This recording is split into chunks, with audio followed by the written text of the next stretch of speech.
Muy buenos días.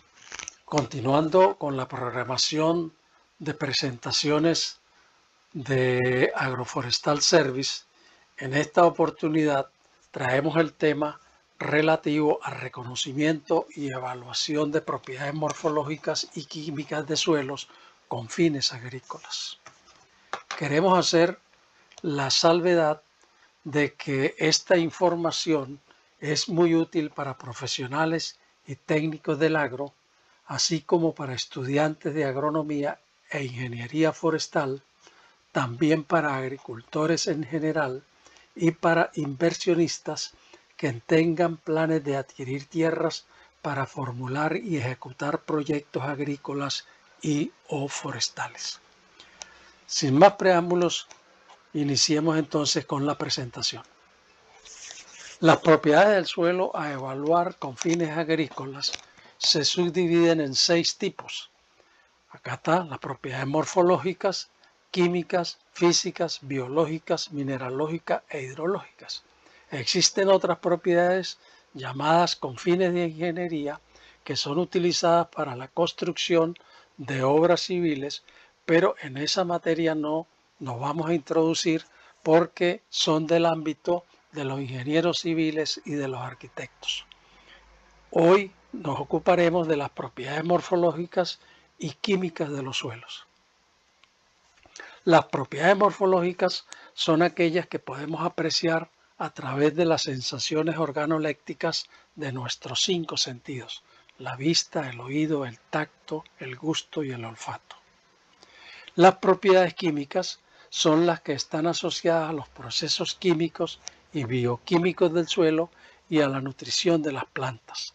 Todas las propiedades químicas, a diferencia de las propiedades morfológicas, se determinan en laboratorios especializados. Las propiedades morfológicas a examinar y evaluar, que son intrínsecas del suelo, son la diferenciación de horizontes genéticos y su espesor, el color de la matriz del suelo y de los moteados, el olor, la textura al tacto, los fragmentos gruesos mayores a 2 milímetros, la reacción al ácido clorhídrico al 10% y al agua oxigenada al 4%, la presencia de estratos de arenas y o gravas, las aguas freáticas y su fluctuación, las concreciones o nódulos de hierro, de manganeso, carbonatos y sulfatos y la presencia de sales.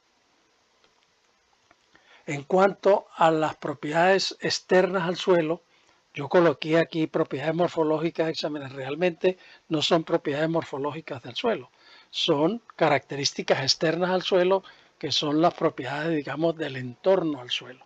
En este caso tenemos la zona bioclimática, que puede ser un bosque seco tropical o un bosque húmedo tropical o un bosque húmedo premontano, en fin, cualquiera de las zonas bioclimáticas definidas en la clasificación de Holdridge. La altitud es otra propiedad ambiental importante en la caracterización y definición de la actitud de los suelos para determinado uso. En este caso, la altitud se mide en metros sobre el nivel del mar. También la ubicación geomorfológica en sus diferentes niveles categóricos, empezando por el tipo de paisaje, siguiendo por el tipo de relieve y por la forma de terreno. Y también consideramos lo que se denomina el ambiente morfogenético, o sea, si el ambiente morfogenético en el cual se desarrolló la forma específica que nosotros estamos evaluando. Este ambiente morfogenético puede ser estructural, puede ser denudacional, es decir, por procesos erosivos, por pérdida de material, o deposicional, por acumulación de materiales. En el caso del estructural es por las formas que adquiere la Tierra o las diferentes formas de la Tierra por procesos de lo que se llama los procesos orogenéticos. Bueno, entonces dentro del paisaje de montaña tenemos varios paisajes de montaña. Dentro de los tipos de paisajes tenemos montaña, lomerío, pie de monte, planicie, valle, altiplanicie, entre otros. Dentro de los tipos de relieve tenemos mesas, terrazas, colinas, abanicos, conos, glacis, valles estrechos y vallecitos, entre otros. Y las formas de terreno, que es la unidad que nos sirve a nosotros como de unidad cartográfica primaria, en la cual hacemos las descripciones de perfiles de los suelos y las tomas de muestras. Tenemos la cima, la ladera, el plano inclinado, el talud, la vega, la duna, el escarpe, la napa de limo de desbordamiento, la napa de esplayamiento y hay otros. Otra propiedad importante a examinar es la pendiente del suelo o la pendiente del área donde está ubicado el suelo que estamos estudiando. Sería el grado de pendiente, la longitud y la conformación. También evaluamos la vegetación natural, si es un bosque o una sabana, y el uso histórico del suelo en cuanto a cultivos, pastos o plantaciones forestales. Las propiedades químicas a evaluar son el pH y la conductividad eléctrica, el carbono orgánico total, el carbono orgánico del suelo. Fíjate la diferencia, el carbono orgánico total se mide en porcentaje, el carbono orgánico del suelo en toneladas por hectárea, el fósforo total y el fósforo disponible. Importante el fósforo total para saber si hay suficiente fósforo para luego trabajar con microorganismos del suelo que puedan solubilizar este fósforo total y lo hagan disponible para las plantas de cultivo. Las bases intercambiables, que entre ellas están el calcio, el magnesio, el potasio y el sodio. Los micronutrientes disponibles, el hierro, el manganeso, el cobre, el zinc y el boro. Pueden determinarse otros como el titanio, como el vanadio, como el níquel, que últimamente el níquel particular ya ha sido definido como un elemento esencial. También pudiéramos medir el silicio, aunque no es un micronutrimento, porque el silicio no, es uno de los elementos más utilizados por las plantas que lo consumen.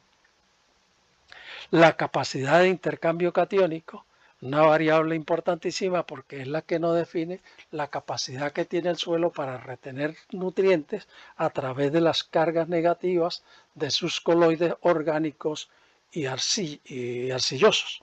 Entonces, esa capacidad que tienen las arcillas y los coloides orgánicos de retener nutrientes es sumamente importante porque nos da la capacidad que tiene el suelo de suministrar los nutrientes que los cultivos necesitan para su crecimiento, desarrollo y producción.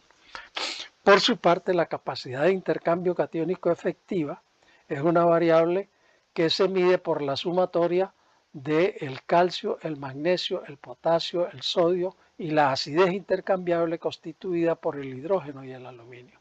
Es muy utilizada esta capacidad de intercambio catiónico efectiva porque, como su nombre lo dice, efectiva es la que nos define la capacidad que tiene el suelo de retener y almacenar nutrientes para luego, en el proceso de intercambio de cationes entre la solución del suelo y el material sólido del suelo, definir la nutrición de los cultivos.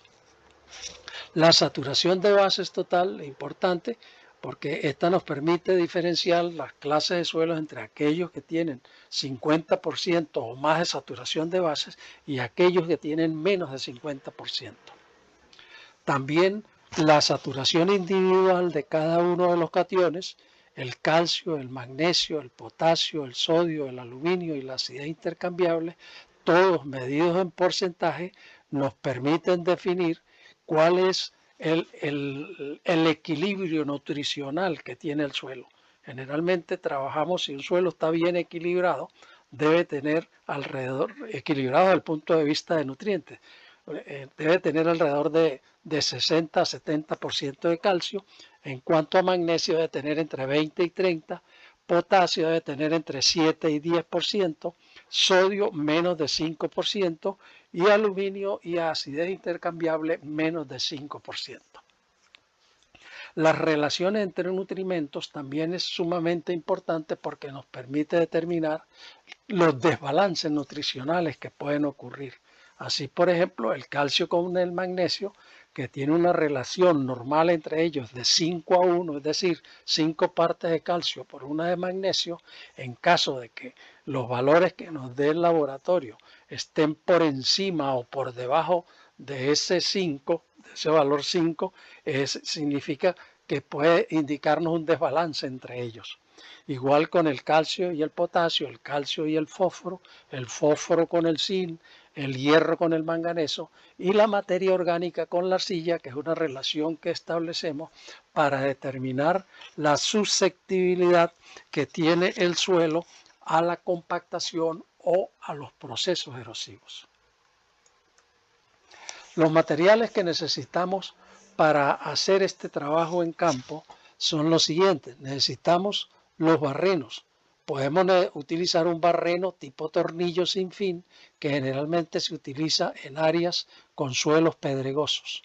O podemos utilizar un barreno tipo Perrin con cilindro cerrado, de un cilindro cerrado con cuchillas de acero inoxidable en la boca inferior del cilindro, que permite cortar el suelo, el material del suelo, y tragarlo, y luego de aquí lo sacamos para extenderlo luego sobre las lonas, un par de lonas que vamos a utilizar para poder apreciar más fácilmente las propiedades del suelo. O podemos utilizar un barreno tipo holandés, que generalmente se utilizan para suelos arenosos, y acá entre estas dos cuchillas helicoidales porque tienen forma de hélice, tornillo helicoidal rotatorio, que permite entonces extraer la muestra de suelo, y si el material arenoso está húmedo es mucho más fácil extraerlo. Este barreno Perrin, el tipo Perrin, se utiliza para suelos francos, para suelos arcillosos, y es el más utilizado. Generalmente la cuchilla o el cilindro tiene una altura de 15 centímetros y permite extraer capas de 10 centímetros de suelo en cada metida que se haga del barreno en el hoyo que vamos haciendo, lo que llamamos en el sondeo del suelo.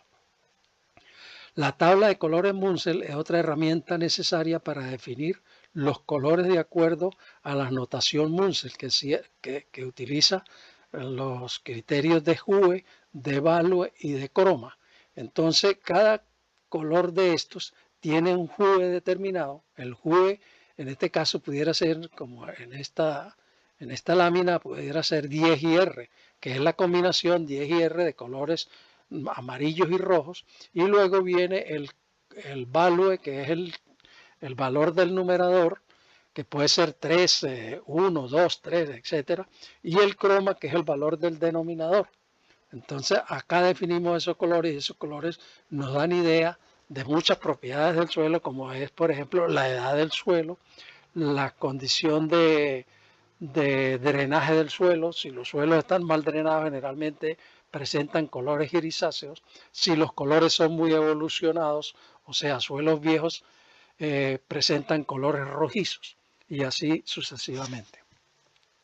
Necesitamos también un GPS para la ubicación de las coordenadas, que luego vamos a ubicar, para que nos permite ubicar en un plano topográfico de la finca los puntos que vamos, los sitios donde vamos chequeando. Junto con este plano topográfico podemos utilizar una imagen satelital de Google Earth, donde podemos ver una panorámica completa del área que estamos estudiando. Entonces, tanto la información que nos da el GPS la ubicamos tanto en el plano topográfico de la finca como en la imagen satelital de Google Earth. Ahora, si hay la posibilidad de utilizar un celular con la aplicación Avenza, es sumamente útil porque nos permite navegar, y es un programa que es una aplicación de mapas para móviles que permite descargar mapas para usarlos sin conexión a internet. Mide distancias y áreas y captura fotografías. También nos permite desplazarnos sobre el terreno, y la aplicación nos va indicando hacia dónde nosotros nos dirigimos. Sumamente útil la aplicación Avenza para los equipos de teléfonos móviles. Continuando, Otro material que necesitamos sería el ácido clorhídrico al 10% y el agua oxigenada al 4%. Estas dos sustancias químicas las utilizamos para agregarle gotas al material de suelo para ver si hay alguna reacción en el material, y entonces si hay reacción a la aplicación de ácido clorhídrico y hace efervescencia abundante, nos está indicando que hay presencia de carbonatos que pueden ser carbonatos primarios o secundarios. Los carbonatos primarios generalmente están íntimamente mezclados con el material del suelo y no los apreciamos a simple vista, pero los carbonatos secundarios, que generalmente son concrecionarios o son nódulos de carbonato, que eso sí los podemos apreciar a simple vista y generalmente son de color blanquecino, también tienen reacción al ácido clorhídrico al 10%. En cuanto al agua oxigenada, la utilizamos para determinar la presencia de materia orgánica en el suelo y la presencia de manganeso. A veces encontramos partículas más o menos de tamaños mayores a 2 milímetros de color negro que no sabemos qué es, pero si hay reacción al ácido, al agua oxigenada al 4%, indica que es presencia de manganeso. A veces utilizamos en algunas oportunidades el agua oxigenada a concentraciones mayores para determinar la presencia o diferenciar, digamos, una cal agrícola común y corriente, como es el carbonato de calcio, de otra cal agrícola que es la dolomita, que es un carbonato doble de calcio y magnesio. Entonces, las dolomitas al agua oxigenada al 4% generalmente no reacciona, pero al 25 o 30% de concentración sí hay reacción, y esto nos permite identificar entonces la presencia de una cal dolomítica. Otro material necesario es una cinta métrica que nos permite controlar la profundidad a la cual vamos muestreando o sacando las muestras del perfil del suelo para colocarlas sobre la lona, porque debemos llevar un control de la profundidad para determinar a dónde ocurren los cambios, de dónde a dónde va un determinado horizonte, cuál es el espesor de ese horizonte, a dónde se presentan, por ejemplo, las manchas o moteado del suelo, dónde se presentan las concreciones, y esa profundidad debemos conocerla. También necesitamos libreta de anotaciones para llevar registros de todo lo que veamos en el predio donde estamos evaluando, desde la información general de la finca, con su ubicación política, estado, municipio, parroquia, etcétera, como todos los aspectos relativos a instalaciones, hacer las anotaciones, si hay galpones, si hay casas, si hay corrales, toda la información posible que podamos anotar, comportándonos nosotros como si fuéramos unos investigadores, pero es una información que a la hora de realizar el informe técnico final es sumamente útil.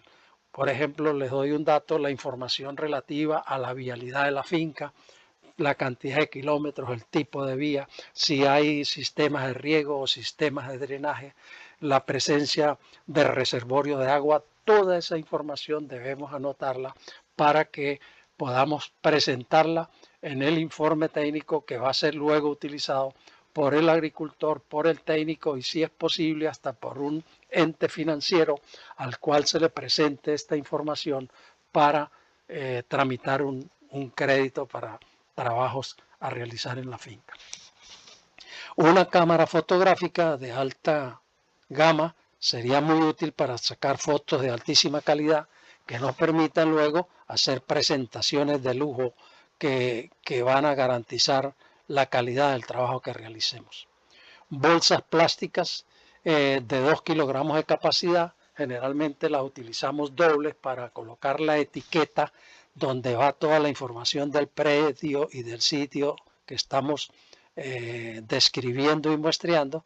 Entonces la bolsa plástica doble para colocar la etiqueta en el centro para que no se humedezca con la humedad que tenga el material de suelo. un cuchillo de buena calidad, que no se rompa, porque cuando describimos calicatas a veces nos conseguimos materiales muy endurecidos y las hojas de cuchillo de mala calidad fácilmente se rompen. Otra característica que debe tener el cuchillo que utilizamos, porque este lo utilizamos más que todo para hacer la textura con la mano, es que no tenga filo. Ese cuchillo debe estar mellado, sin ningún filo, procurar de alguna manera de eliminarle el filo para que no nos cause alguna cortadura en las manos. Una piseta con agua oxigenada que junto con el cuchillo utilizamos para la realización de la textura, porque en la medida que le vamos colocando agua con la piseta en forma proporcional, vamos amasando el material del suelo y le vamos dando una fricción con el cuchillo. Este cuchillo, les repito, tiene que ser de buena calidad y un cuchillo bien aseado, y cada vez que lo vayamos a utilizar tenemos que lavarlo bien para no contaminar las muestras. Otro material son lonas. Necesitamos una lona larga de 2 o 2.5 metros de longitud por 0.5 metros de ancho, donde vamos colocando las porciones de material del suelo que vamos extrayendo con el barreno, y luego para que nos permita hacer las evaluaciones de las propiedades como son color, textura, estructura y demás que hemos mencionado en diapositivas anteriores. Las etiquetas son utilizadas para identificar el predio con los detalles relativos a la ubicación, el propietario, el nombre de la finca, el municipio y, si es posible, las coordenadas. El clicímetro es utilizado para medir pendientes en el terreno, para diferenciar algunas clases de suelos por fase de pendiente. A veces hay un mismo tipo de suelo que está en pendiente de 0 a 10, pero ese mismo suelo puede estar de 20 a 30, y entonces esta definición de pendientes de cada punto de muestreo es muy útil. Bueno, pudiéramos agregar a esta lista de materiales un pHímetro y un conductímetro portátiles, que son para medir el pH directamente en el terreno, pudiera ser, y el conductímetro también. Pero a veces es preferible tener ese tipo de herramientas en un pequeño laboratorio que tengamos en la finca donde trabajemos, y allí, con la disponibilidad de agua destilada o agua desmineralizada, hacer una solución de suelo, una porción de suelo por 2 porciones de agua, se agita con una varilla de vidrio en un beaker bien limpio, y allí se le colocan los electrodos de estos equipos y tenemos la información en directo tanto del pH del suelo como de la conductividad eléctrica, que nos indica la concentración de sales solubles que pueden haber. Los objetivos del reconocimiento de suelos son: el objetivo general es examinar y evaluar propiedades morfológicas y químicas de un conjunto de suelos en un área definida, a fin de establecer sus diferencias y a su vez ubicarlos en determinadas clases según el Soil Survey Staff del año 2022 y la base referencial mundial de suelos de la FAO del año 2014. Los objetivos específicos están: examinar y evaluar las propiedades morfológicas y químicas de las clases de suelos existentes en un área definida mediante descripciones y muestreos de perfiles de suelos hasta 1 metro de profundidad, y hacer determinaciones analíticas en laboratorios especializados. Otro objetivo es conformar monolitos de suelos en campo para simular el perfil del suelo tal cual como si fuese una calicata, desde la superficie del suelo hasta 1 metro de profundidad, mostrando los diferentes horizontes existentes con sus clases texturales y sus designaciones genéticas y de diagnóstico. Los monolitos son fotografiados al igual que el entorno para poder mostrarle al usuario de la información posteriormente las propiedades que tienen los suelos y el uso que pudieran tener o el uso al cual pudieran someterse posteriormente. Otro objetivo es la proposición de clasificaciones taxonómicas de capacidad de uso y de actitud para cultivos. Todas estas clasificaciones pueden ser tentativas, dado que, por ejemplo, en el caso de la taxonomía, no podemos hacer una clasificación definitiva hasta que no tengamos toda la información que nos reporta el laboratorio. Y el otro objetivo específico es llevar registros de información que pueden venir en formato digital o en formato analógico. Los fundamentos pedagógicos que utilizamos para hacer estas evaluaciones son el perfil del suelo, el pedón y el polipedón. ¿Qué es el perfil del suelo? El perfil del suelo es la sección bidireccional representada por un corte vertical del suelo donde se pueden apreciar los horizontes que lo conforman desde la superficie hasta el material parental y es considerado la unidad de descripción. Vemos acá en este dibujo que el perfil del suelo viene siendo esta cara que es bidireccional, esta cara de este hexágono. Este es un hexágono donde que se considera que es el pedón del suelo, que es la unidad de muestreo. Entonces, la cara esta es la que nosotros utilizamos para la descripción del suelo. Allí podemos ver los diferentes horizontes, como se muestran en la figura, el horizonte A1, el A2, el B, el C y el horizonte R.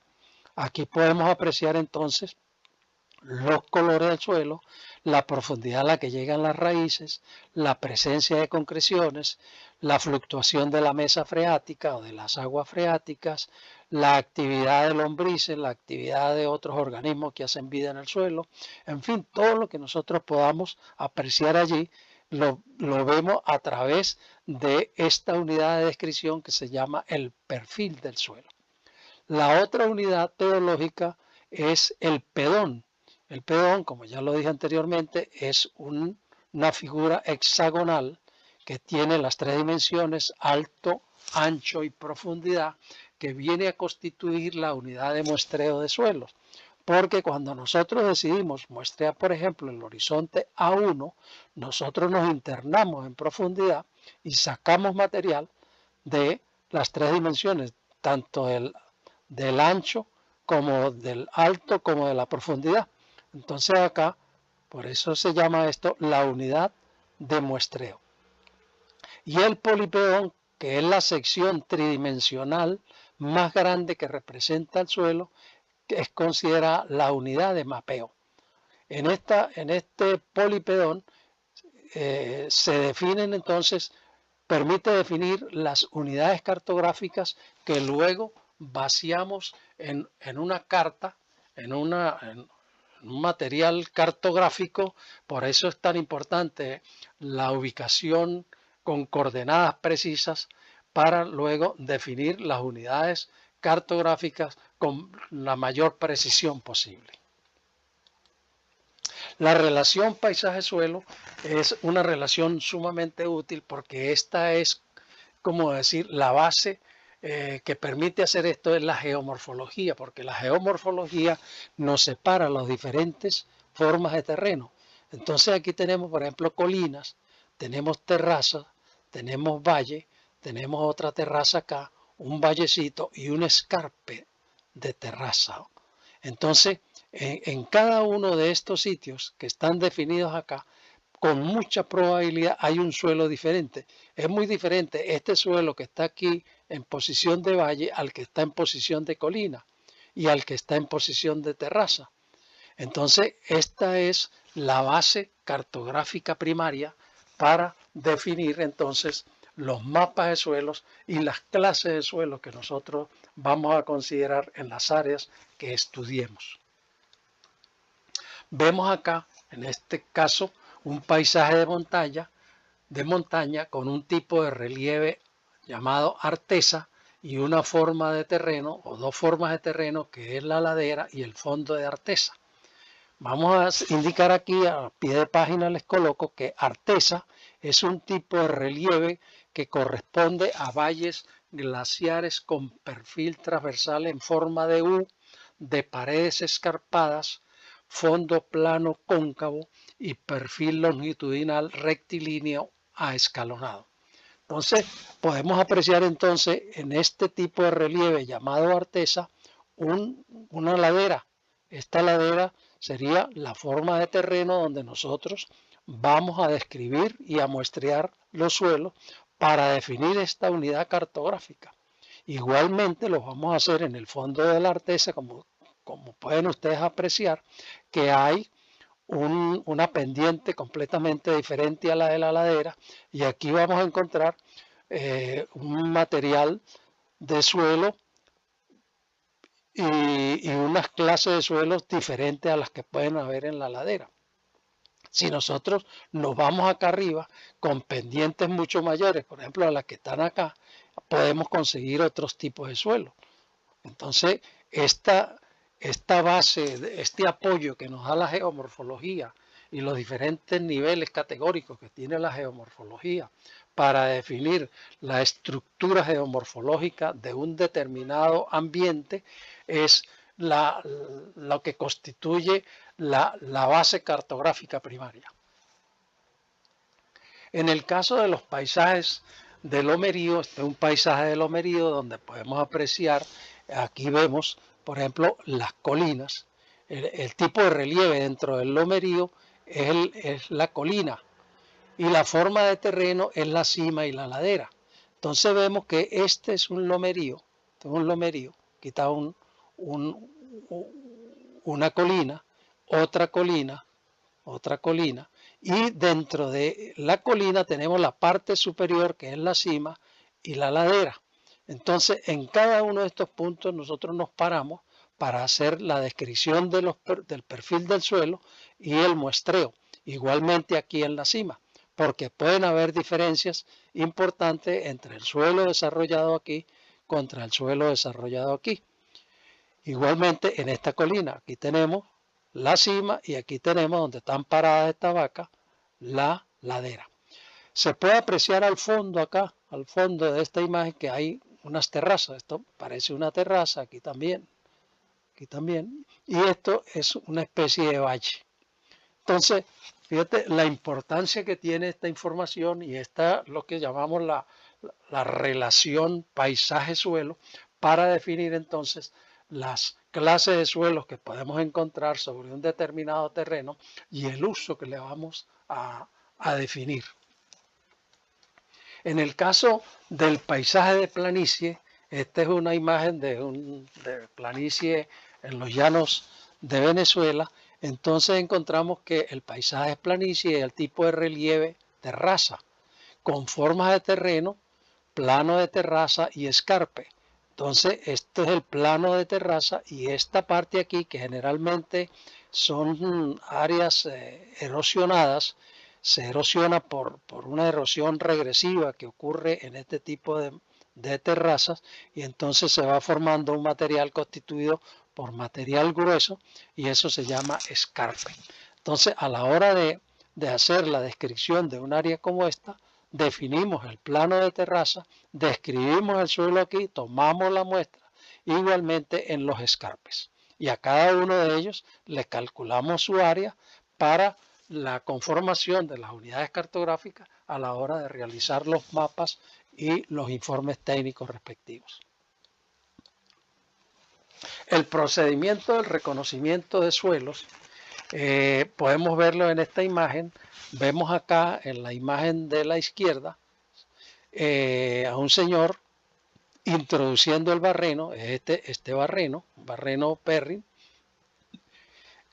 y va cada 10 centímetros, introduce el barreno y el material se va sacando y se va colocando sobre la lona.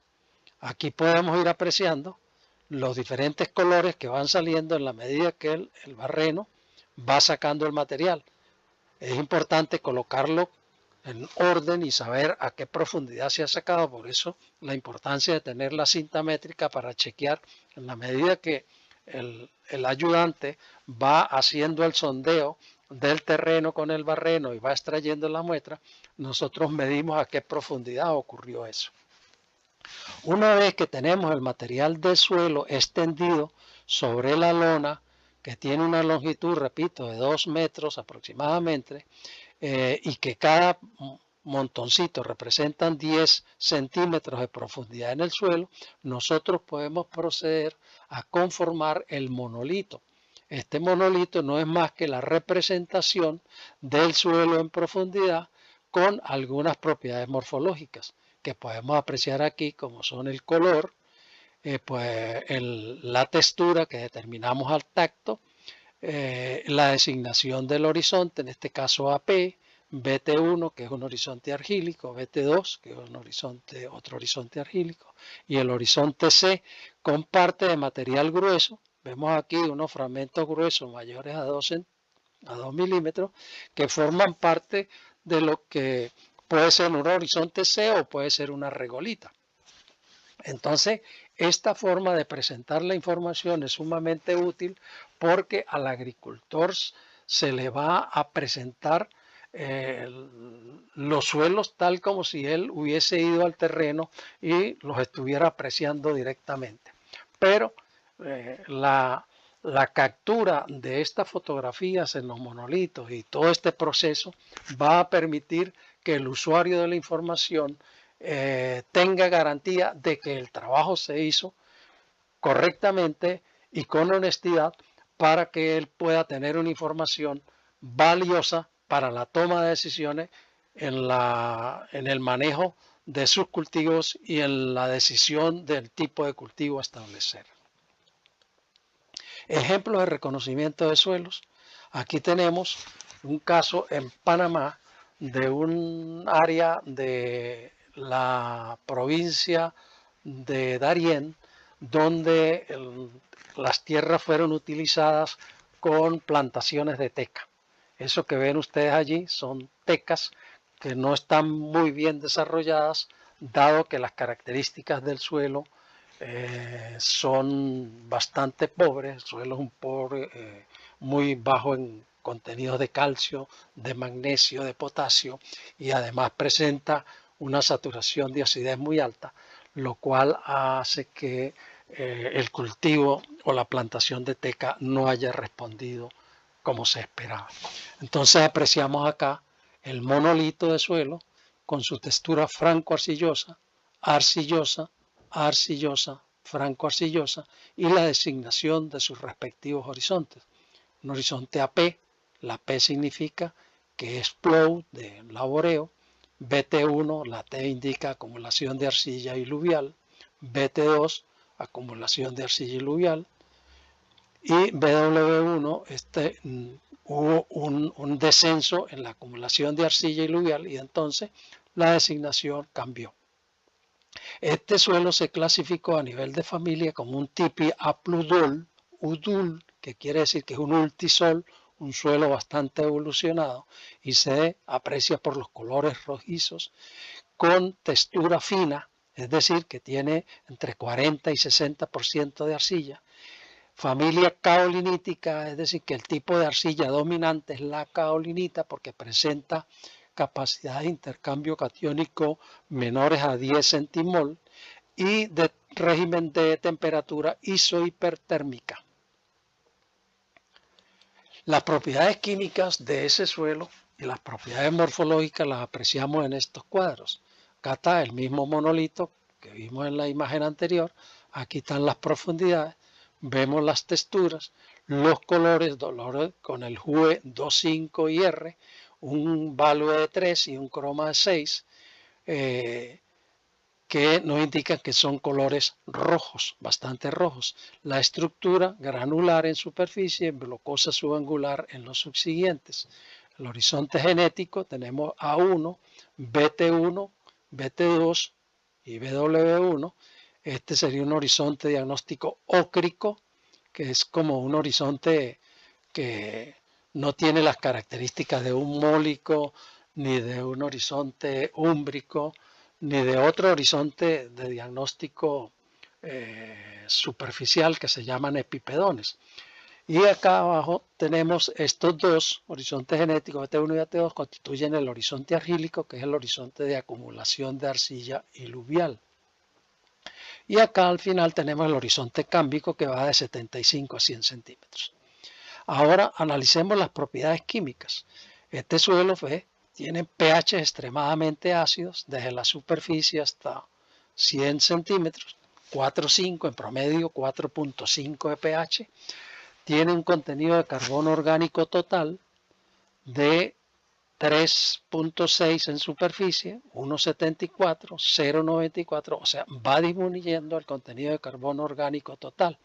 Este carbono orgánico total es medido en el laboratorio por el método tradicional de digestión húmeda, con dicromato de potasio y ácido sulfúrico, pero ese método tiene una limitante que apenas estima el 76% del carbono orgánico que tiene el suelo.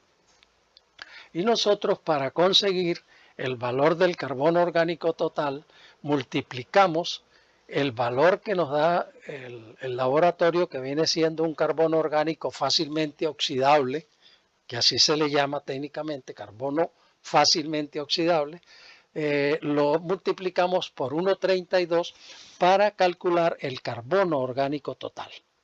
Entonces luego, a partir de este valor, calculamos el carbono orgánico del suelo en toneladas por hectárea, de acuerdo a esta fórmula que vemos aquí, que es el carbono orgánico total en porcentaje por la densidad aparente del suelo. En caso de que no tengamos el valor de densidad aparente, utilizamos un valor promedio que es de 1,3 toneladas por metro cúbico y el espesor del horizonte en centímetros. O sea que nosotros, para calcular este valor, multiplicamos 3,6 por 20, que es la profundidad del horizonte, por 1,3 toneladas por metro cúbico, y nos da 94 toneladas por hectárea de carbono orgánico en los primeros 20 centímetros. En los siguientes 30 centímetros, que va de 20 a 50, ese carbono orgánico del suelo nos dio 68 toneladas por hectárea. Luego 31 y 27. Entonces, es muy importante para fines de información internacional, que es muy utilizada sobre todo para aquellas empresas que dan premios en relación a los bonos de carbono, medir el carbono orgánico del suelo hasta los 30 centímetros. Entonces, en este caso particular, nosotros sumaremos estos 94 con 10 centímetros, que sería lo que le falta aquí. Entonces multiplicaríamos 68 por 1,3, que es la densidad aparente, por 10. En vez de por 30 aquí, por 10, y esto nos da 117 toneladas por hectárea de carbono orgánico a 30 centímetros de profundidad. No está mal, este valor no es un valor malo, 117, pero para hacer un área que está bajo plantaciones forestales, lo consideramos bajo, ya que debería tener valores superiores a 150 o 200 toneladas por hectárea. En caso tal de que el usuario de la información quiera saber cuál es el contenido de materia orgánica, agarra esta información del carbono orgánico total según esta fórmula y lo multiplica por el factor que se llama el factor de Van Bemmelen, que es de 1,724, que multiplica el carbono, este valor, por 1,724, da el valor de materia orgánica. ¿Y por qué se utiliza este valor? Porque se considera que la materia orgánica tiene aproximadamente 58% de carbono orgánico. Entonces el 58% es más o menos equivalente a 1,724. Veamos otro ejemplo. Este es otra finca de Panamá bajo plantaciones forestales. Fíjate que este suelo tiene el primer horizonte apenas 5 centímetros y aquí se ve en el monolito, en el perfil que utilizamos a modo de calicata, el monolito 5 centímetros con una textura franco-arcillosa. Después hasta 20 centímetros es arcilloso. después hasta 60 se hace arcilloso también y hasta 100 es franco-arcilloso esquelético. Aquí cometí yo un error, me equivoqué, que tenía que haber cambiado. Entonces hubo un cambio acá, hubo acumulación de arcilla que se elaboró desde la capa superior hacia la subsiguiente y formó, como en el caso anterior, un horizonte argílico. Y aquí arriba tenemos un horizonte ócrico, apenas un horizonte de 5 centímetros. Y abajo la regolita, porque hay bastante material esquelético. Y lo definimos como un horizonte C. Los colores 5 y R no son tan rojos como en el perfil anterior, pero siguen siendo rojos, sobre todo en las capas inferiores. Y aquí 5 y R32, 5 y R34. Las estructuras son migajosas, blocosa subangular y granular. Ahora veamos las propiedades químicas, que son muy interesantes. A diferencia del perfil anterior, que teníamos un suelo con pHs extremadamente ácidos, aquí tenemos un suelo con pH que se puede decir neutro, 6.5, 6 en superficie, pH excelentes, ligeramente ácido, 5.3, 5.2. Bueno, aquí se acidifica un poco el suelo. El carbono orgánico total está en 6.8, 2.3, 1.5 y 0.5 para cada uno de los horizontes. El carbono orgánico del suelo, igual aplicando la fórmula que les mostré anteriormente, nos da 44 en superficie, toneladas por hectárea, 44, 79 y 24, para un total hasta 30 centímetros de profundidad de 108 toneladas por hectárea. Es un valor también bueno, pero les repito, para estar bajo plantaciones forestales lo considero bajo porque este valor debería estar mínimo en 150 toneladas por hectárea. El potasio, por su parte, presenta valores altos. 0.3 ya es un valor considerado moderado, pero este valor de 4 y de 2 en los horizontes 2 y 3 son bastante altos, lo cual me llevó a dudar si eran reales o pudieron haber sido errores de laboratorio. De todas maneras los tomé tal cual y indicamos acá, además de la concentración en centimol por kilogramo, lo presentamos en el denominador en porcentaje. El potasio aquí tiene apenas 1%. Aquí tiene 21, que ya es un valor aceptable. Aquí 13, que ya está un poco bajo. Y aquí vuelve a estar en 1. Entonces, fíjate la importancia de tener estas concentraciones de los elementos en términos relativos. Por su parte, el calcio presentó un valor en términos absolutos, en centimol, de 14, 9, 5 y 1. Y en términos relativos, en porcentaje, en 65%, 45, 34 y 9. O sea que fue disminuyendo con la profundidad del calcio. El magnesio se mantuvo más o menos estable, 7, 8, 6, 3, con valores aceptables desde el punto de vista relativo, de 32, 32, 25, 21. La acidez se mantiene baja en los primeros horizontes, pero ya en el tercer horizonte subió a 3 centimol con 18% en términos relativos y a 69 en términos relativos. O sea que aquí en esta porción de 60 centímetros a 100 centímetros, este suelo es extremadamente ácido, con esa cantidad de aluminio o de acidez intercambiable que presenta. Algo muy bueno en este suelo, que no lo mostré en la gráfica anterior, en el suelo anterior, es la capacidad de intercambio catiónico. Aquí está en poco más de 20, después baja a 16 a 15. Esto nos indica que hay presencia de minerales meteorizables que representan la fertilidad potencial del suelo. O sea que este suelo, a través de esos fragmentos rocosos que están allí presentes, pueden seguir aportando nutrientes al suelo. Un elemento que es muy bajo en la mayoría de los suelos, particularmente en Panamá, es el fósforo. El fósforo en muchas partes del mundo, el suelo es bastante bajo y fíjate estos valores de 2, 2, 4, 3. Cuando un valor ideal de fósforo en cualquier suelo debe estar en 25 partes por millón.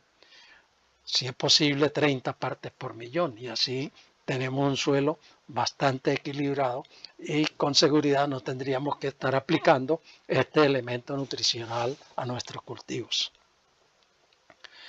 Bueno, veamos otro suelo. Este es un suelo ubicado en Venezuela, en el estado Lara, en una zona cañera, en un área, una planicie aluvial. Este suelo está formado sobre sedimentos aluviales. Los dos anteriores que le mostré son suelos desarrollados sobre la roca in situ. Uno sobre rocas basálticas, el anterior, que le mostré, este suelo anterior era sobre rocas basálticas, y el anterior, el primero, eran suelos sobre rocas, materiales detríticos no bien definidos, pero eran rocas bastante pobres o con poco calcio. Entonces veamos que acá tenemos este suelo con un horizonte bastante oscuro, de textura franco-arcillosa, que tiene 30 centímetros de espesor y lo definimos como un AP1. Este es un suelo que se trabaja con caña de azúcar. Y en el segundo horizonte también tenemos textura franco-arcillosa y lo denominamos AP2. O sea que estos dos suelos vienen a constituir lo que llamamos un horizonte mólico, que un horizonte mólico es un horizonte de acumulación de materia orgánica que tiene más del 50% de saturación de bases, que tiene una estructura migajosa, granular, muy bien estructurado, y un suelo de altísima calidad que viene a conformar aquellos suelos que son parte del cinturón del maíz de los Estados Unidos, de las pampas argentinas, los suelos de Ucrania, que es uno de los países mayores productores de cereales en el mundo. Entonces, este tipo de suelo que los definimos como molisoles son suelos sumamente ricos y de alta calidad para la producción agrícola.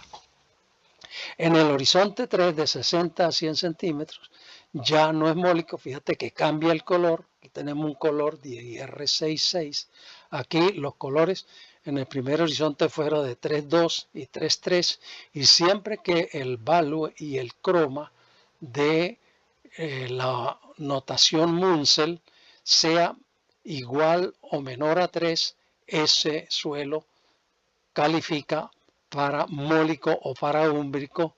Mólico en el caso de que la saturación de bases sea mayor a 50 y úmbrico si está por debajo de 50%.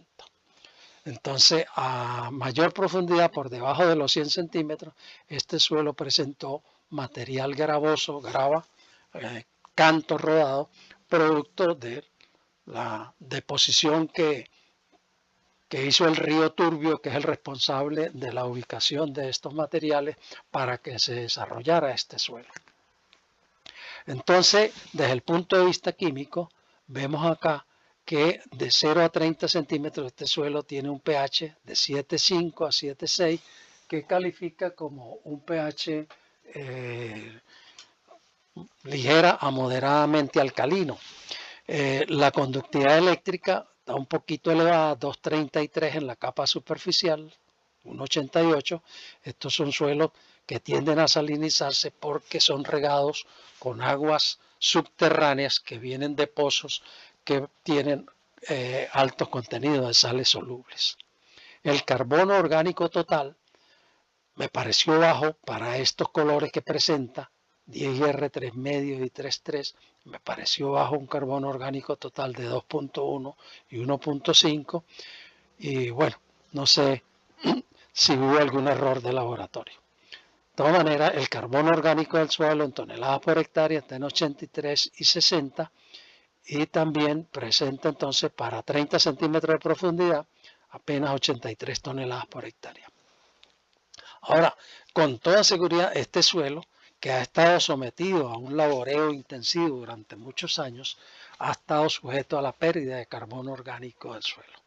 ¿Por qué? Porque normalmente las tierras que se mantienen desnudas, como este caso particular, fíjate que estos suelos apenas está cubierto con vegetación, el hilo por donde va la plantación de caña de azúcar, pero lo demás está desnudo. Entonces aquí hay mucho carbono orgánico que se pierde porque no hay raíces que aporten carbono orgánico, ni hay microorganismos del suelo que mantengan y garanticen la presencia de ese carbono orgánico del suelo. Entonces este suelo podemos considerar que ha sido maltratado por el hombre porque no le ha dado la protección suficiente para que su contenido de carbono orgánico se mantenga por arriba de las 100 toneladas por hectárea. El fósforo, por su parte, se mantiene alto, 25 y 21. Hago la aclaratoria que posiblemente estos valores son altos por las grandes aplicaciones de fertilizantes que se practican en el cultivo de la caña de azúcar.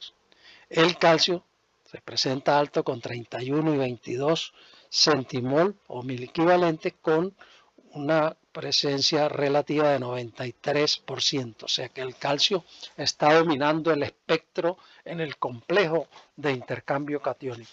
Por su parte, el magnesio apenas tiene 4% de saturación en el complejo de cambio con 1.4 y 1.0, o sea que el magnesio debería estar aquí en este caso en 3 mil equivalentes o centimoles con una saturación acá que debería estar por lo menos en 20%. El sodio, aunque no está alto, pero es una cifra que se considera ya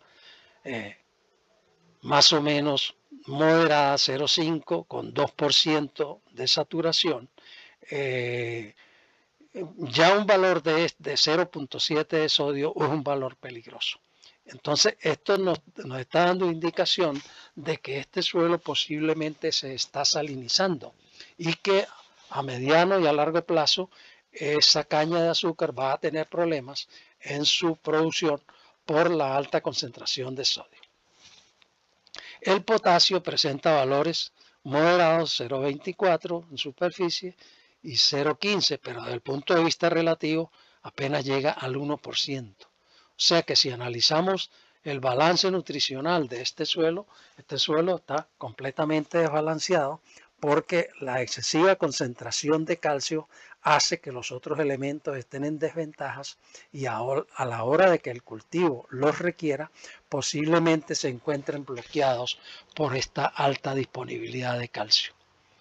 Por su parte, la capacidad de intercambio catiónico efectiva está en 33 y en 24, casi en 23.6.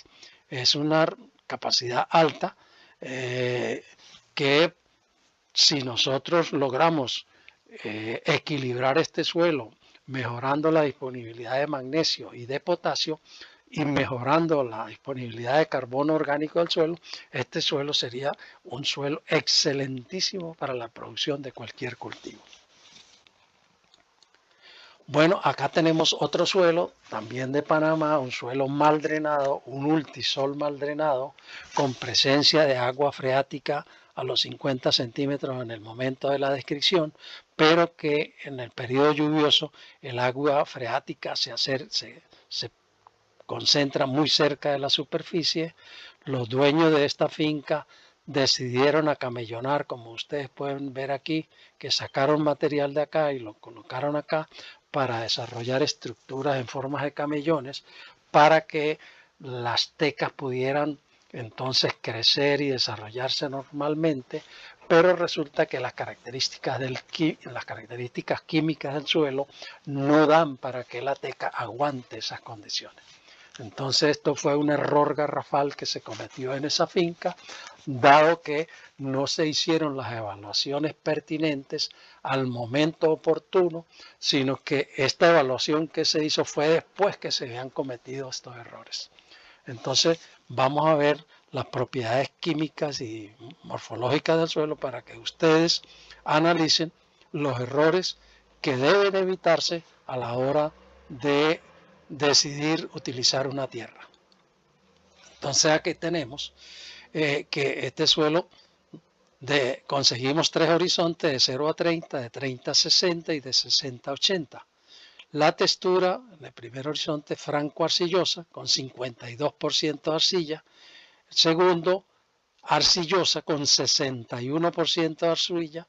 Note que le coloco un signo más acá que indica que tiene más de 60% de arcilla y que eso clasifica como arcilloso muy fino, como se le decía anteriormente. Hoy día se habla de textura muy fina, que tiene más de 60% de arcilla. Y el horizonte inmediatamente debajo de 60-80 también es arcilloso, con 65% de arcilla, y le colocamos también el signo más.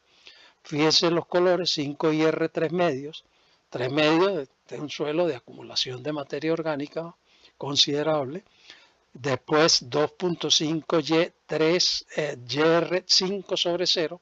Apréciese que en la notación Munsell el croma es de 0, lo que nos indica que este es un suelo que está con colores grises y que se ha desarrollado bajo un régimen hidromórfico y con colores moteados bastante rojizos, como podemos apreciar acá y acá. Entonces, igual el horizonte este tiene un croma de 0 que indica las condiciones de mal drenaje y el ambiente hidromórfico en el que este suelo se ha desarrollado. Logramos definir los horizontes genéticos como AP, BT1G, está G, este subíndice G indica Gley, que quiere decir que es un suelo que se ha desarrollado bajo unas condiciones hidromórficas y que presenta colores grisáceos, con cromas menores de 1 o menores de 1. Igualmente el horizonte tercero también es Gley, es un argílico por acumulación de arcilla, pero gleisado. Los pH, como pueden apreciar, son pH bastante ácidos: 4.9, 4.8, 4.7. Entonces, ¿de dónde viene este pH? Este pH es producto de la acidez tan alta. Fíjate, en el segundo horizonte tenemos 62% de acidez intercambiable y en el tercero 63%, aunque en la capa superficial tenemos 31% de acidez. Pero las raíces de una plantación como la teca, que pueden llegar a 50, 60 centímetros, pues van a llegar y van a penetrar a esta profundidad mayor a 30 centímetros y se van a conseguir con este montón de aluminio y de sustancias tóxicas, que además del aluminio debemos considerar la alta concentración de hierro, que está el hierro, con 892 partes por millón de hierro en el primer horizonte y en el segundo 440 partes por millón, lo que hace a esas concentraciones al elemento hierro como tóxico. Entonces tenemos toxicidad por hierro y tenemos toxicidad por aluminio intercambiable. Entonces, esto era nada más suficiente para decidir que ese lote de terreno no era apto para la plantación de teca. Entonces, fíjense, señores, toda la importancia que tiene recabar esta información antes de tomar decisiones sobre el uso y el desarrollo de algún proyecto forestal o agrícola que querramos desarrollar. Es posible que una tierra como esta pueda ser utilizada muy bien con pastizales o con el cultivo del arroz o con algún cultivo de raíces poco profundas que no se vean afectadas por las concentraciones altas de aluminio en el suelo. Sin embargo, queda como pendiente la alta concentración de hierro en superficie en este caso, que pudiera afectar a cualquier cultivo. Si nosotros hacemos una apreciación del desbalance nutricional de este suelo, vemos acá que colocamos los valores del calcio, el magnesio, el potasio, de la acidez, el hierro, el manganeso, el cobre y el zinc en tiempo real, o sea, lo que realmente tiene el suelo y lo que el suelo debería tener, lo que sería lo ideal. Entonces, lo real y lo ideal. Entonces, lo real es que este suelo tiene 42% de calcio, cuando lo ideal sería de 60 a 70%. O sea que tenemos entre 20 y 30% de déficit de calcio. En cuanto al magnesio, podemos apreciar que está más o menos parejo. En la capa superficial el magnesio tiene 25% y en la subsiguiente 15%. Ya lo ideal serían 25,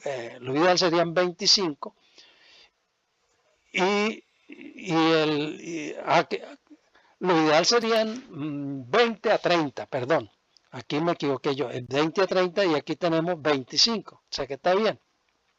Pero el potasio tiene acá 2% y lo ideal sería entre 7 y 10%. En cuanto a la acidez intercambiable, lo ideal sería menos de 5% de acidez, sin embargo aquí tenemos 31 a 62%. O sea que esta acidez es extrema, 61 en la capa superficial y 62 en la subsiguiente. El hierro tiene 892 partes por millón en la capa superficial y lo ideal sería entre 50 y 100 partes por millón, no más de ahí. El manganeso está más o menos parejo, 27, y lo ideal sería de 20 a 50. El cobre tiene 5 y lo ideal sería entre 3 y 5. Y el zinc tiene 3 y lo ideal está entre 2 y 5. O sea que por parte de los microelementos manganeso, cobre y zinc andamos muy bien, pero por parte del hierro andamos mal y por parte de la acidez intercambiable andamos mal y hay déficit de calcio y déficit de potasio. Entonces quiero hacer la aclaratoria que las plantaciones de teca, los árboles de teca, son muy exigentes en calcio y en magnesio y en este caso les está fallando el calcio, les está fallando el potasio y tienen como enemigos principales al aluminio y al hierro. Entonces, en definitiva, este suelo es un suelo problemático para el desarrollo de plantaciones forestales. Vemos acá en este recuadro entonces que la evaluación del carbono orgánico del suelo nos reportó 296 toneladas por hectárea para una profundidad de 30 centímetros. O sea que desde este punto de vista andamos bien, pero tenemos muchas cosas en contra. Bueno, el producto final de todo este trabajo es el mapa de suelos. El mapa de suelos y el informe técnico final donde va la descripción de cada una de las unidades cartográficas que fueron definidas. Entonces apreciamos acá que en el mapa de suelos se separan polígonos a los cuales se le da una numeración que va acorde con una leyenda. Entonces aquí por ejemplo tenemos, esta es la unidad número 1 de suelo y esta está en el informe muy bien descrita con la composición taxonómica y las características físicas, morfológicas y químicas. Después la unidad número 2 que también en el informe está muy bien detallado cada una de sus propiedades. En fin, el agricultor y el usuario de la información va a disponer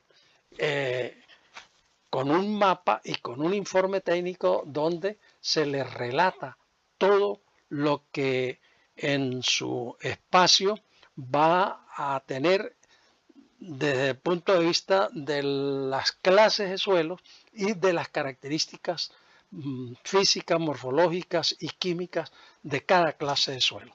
Esto es sumamente útil para poder entonces planificar y desarrollar cualquier proyecto agrícola, forestal o pecuario que se desee.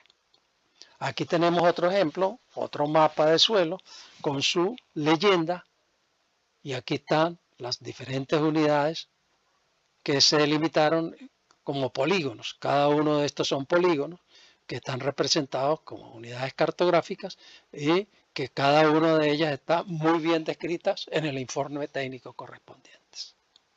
Tenemos otro ejemplo, esta es una finca grande en Venezuela que tiene alrededor de 13.000 hectáreas, un poco más de 13.000 hectáreas, en el estado Cojedes, donde se definieron, este trabajo se hizo más que todo como a manera de estudio didáctico para entrenar a 16 ingenieros recién egresados de la universidad que querían dedicarse a la realización de estudios de suelo. Entonces los llevamos a esta finca que estaba en ese momento muy propicia para la realización de este trabajo y allí separamos una cantidad de unidades de suelos por sus diferentes características, morfológicas, físicas, químicas y biológicas. No, aquí no evaluamos la parte biológica. Entonces pueden apreciar ustedes las diferentes unidades de suelos que se delimitaron y por supuesto, repito, esto viene acompañado de un informe técnico con la descripción de cada una de estas unidades de suelos. También este es otro ejemplo, una finca, la finca La Marqueseña en el estado de Barinas, donde son suelos de origen aluvial, que presenta suelos de altísima calidad, como la serie Veguitas, la serie Baronero, la serie Fanfurria. Entonces estos suelos se utilizaron también, o esta finca se utiliza también con fines didácticos para entrenar personal técnico que se iba a encargar posteriormente de estudio de suelos en diferentes áreas en Venezuela. Bueno, señores, esto es todo por hoy. Les doy las gracias por su atención y espero vernos próximamente en otra presentación que va a ser de mucha utilidad para todos ustedes.